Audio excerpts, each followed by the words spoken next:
First up, we have e-car Teik with 3 times MDRT.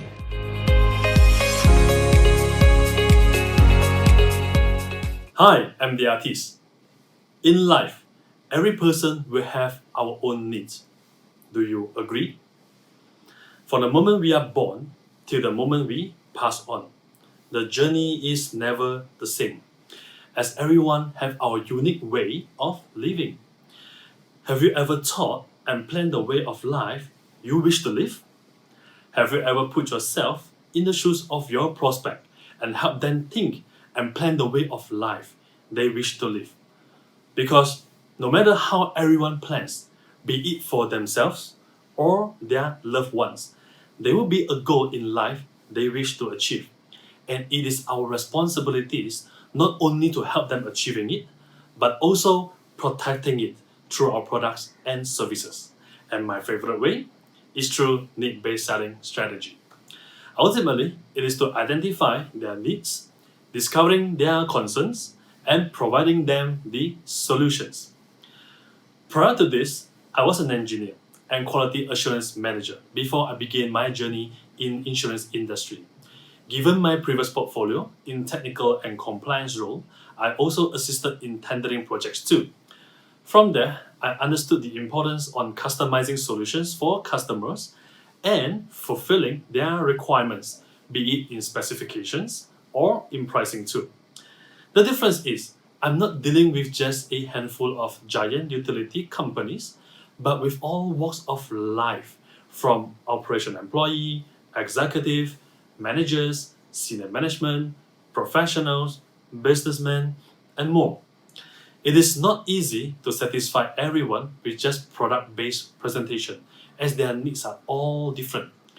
Hence, I always practice need-based selling for my clients, and my favorite is to conduct a one-to-one session in any appointments. In order to do this, it is important to first understand our prospect well. Remember, no one cares how much we know, but they will feel how much we care. So, how do I begin? Firstly, I will spend the first 10 minutes with my prospect to warm up our session. Throughout the conversation, we will chat about similarity, maybe on how we know the common friend, if we know each other through referral, or any hobbies, education, experience, and others, so that I will be able to harmonize the session with rapport building.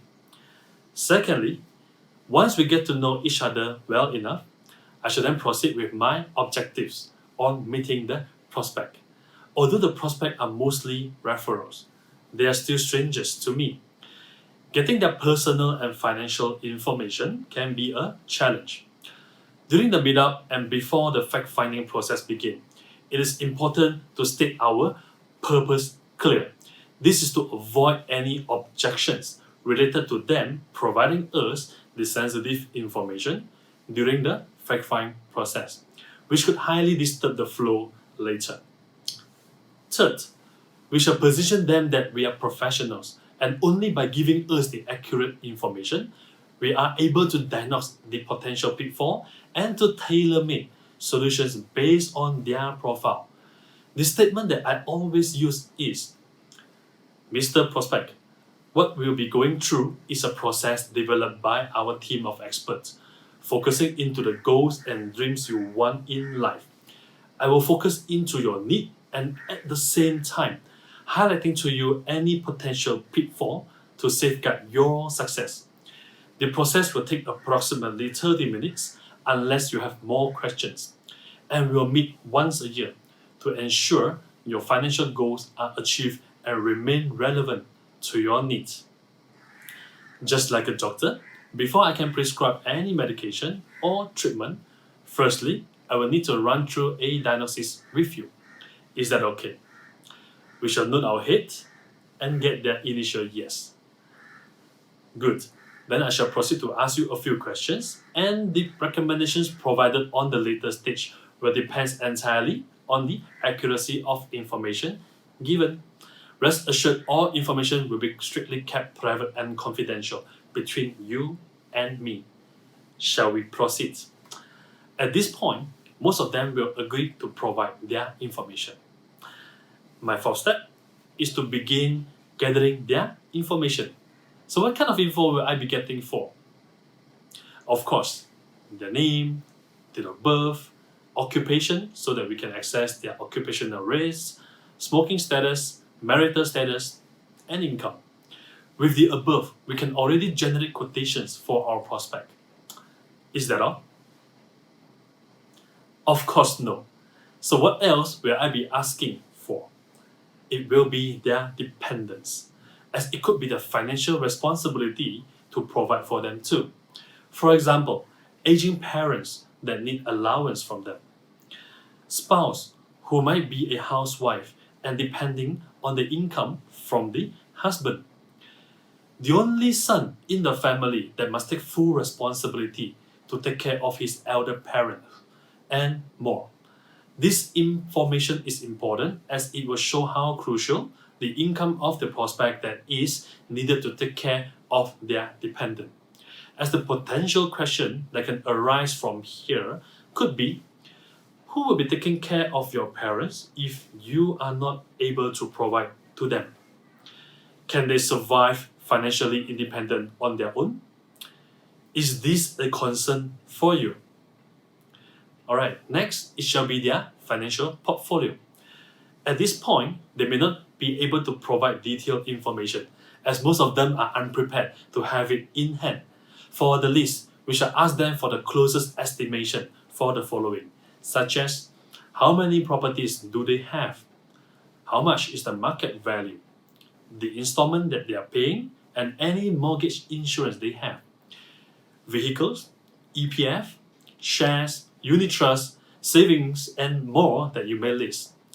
Not to forget their liabilities too, such as credit card, loans, study loans, mortgage loans, hire purchase, and others. This will allow us to determine the net worth of the prospect. There can be a situation where the prospect may be rich in assets, but they may not have enough cash on hand that can be liquid immediately in an event of emergency. Or the prospect may not realize that if passing on, the prospect may leave behind more debts than assets to their loved ones. After understanding the net worth of the prospect, we shall then follow by cash flow, helping them to list down their income versus expenses, be it fixed or variable ones. With this practice, they can become clearer on their expenses, and we can also gauge the affordability level of the prospect too. Next, to identify if there is any existing coverage. If they have, we will take note on any information they can recall, as mostly they may have forgotten what they bought too. It is also our duty to keep them reminded or helping them to find out the information, as it can be helpful for our prospect and our presentations later. Two assumptions we will use when handling the fact-find process is that, number one, we never assume. We should ask until we ensure the information given is sufficient, as if we were the prospect, how we want to respond to that situation. If we are not sure or do not get the senses right, we continue asking. Number two, trust that the information given is true. As mentioned before the fact-finding process, the recommendation given will be entirely based on the accuracy of information given. If the prospect is genuine, they will not want to waste their time either on recommendations that do not benefit them. The fifth step is the most important part. The earlier phase was to identify their background and understand the financial portfolio. That alone does not give us enough directions where are their goals, dreams, or concerns are. There is not much clue on what to recommend yet, but it does serve as a basis for us to consider our recommendations later. Now, it is about time for us to guide them to their concerns and areas where most people have not thought of or simply do not want to think about it. I will guide them the following as the most common concerns or dreams of most people: fear of passing away, fear of falling sick and illness, retirement, children education, or even better lifestyle? The answer they choose may affect the overall outcome of the following questioning technique. However, I will always begin by letting them choose what they want, imagine it, and to describe more. Once they have shared their priorities, we will then ask them a countering question. They will normally be caught by surprise, as no one would have asked them such questions except insurance advisors. Examples of countering questions are: imagine they are talking about their dreams, and suddenly the following questions appear. Mr. Prospect, if you pass on, who will pay for your children's education? And we remain silent. If you fall sick, how do you guarantee your retirement funds is enough? If you get admitted due to cancer, who will pay for your medical bills? If illness prolongs, who will continue to support you and your family? Surely, the prospect will feel uncomfortable and disturbed. This shall be the sixth step. I will practice the 5W1H together with ifs with the prospect, and here is how I will be using it. After the prospect has made known with his concern, for example, on his inability to work due to an illness, the question will go like, why do you feel it is important to you? What other options have you considered? Where will you be getting your treatment? When you recover, how long do you see yourself getting back to work? Will you likely earn as before? Who will be substitute you to provide for your family? Who will pay the bill? How would you be doing differently if you are well covered? If this happened yesterday, and knowing that you have not thought of it and well prepared yet, is this a concern for you? If I have a solution for your concern, would you like to know more? At this point, we will likely secure a chance to propose a solution. This technique is not just for illnesses and concerns. It can be a life goal for our prospects too. For example, they choose children education as their goal. The questions might look like, why do you feel it is important to you? Where do you plan to send your children for education? What options have you considered? When are they ready for college? How many more years to go? Who will be paying for their education fees? How would you be planning differently if there is sufficient money to send them abroad? If you have the funds and knowing your children can make it through the best college, will you want to do your best for them?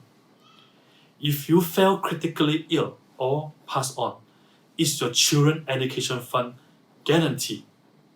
If I have a solution, would you like to know more? At the seventh step, there are potentially two scenarios at this stage. One, we can immediately identify the solution and proceed with the presentation. Or two, we cannot immediately identify the solution, so we'll proceed to, Mr. Prospect, let me put myself into your shoes and get back to you for a proper recommendation. Is next Monday or Wednesday better for you? Before I end, let me recap on what I've shared earlier. Getting prospect feedback via a one-to-one conversation and give them exactly what they wanted.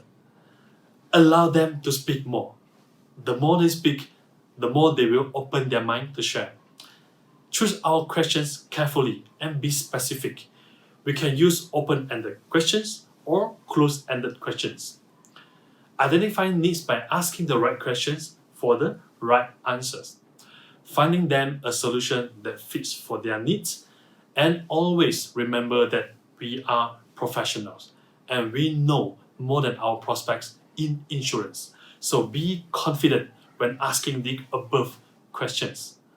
I hope my presentation will bring benefit and add value to you in your next appointment. See you at the top. See you, MDRTs. Thank you.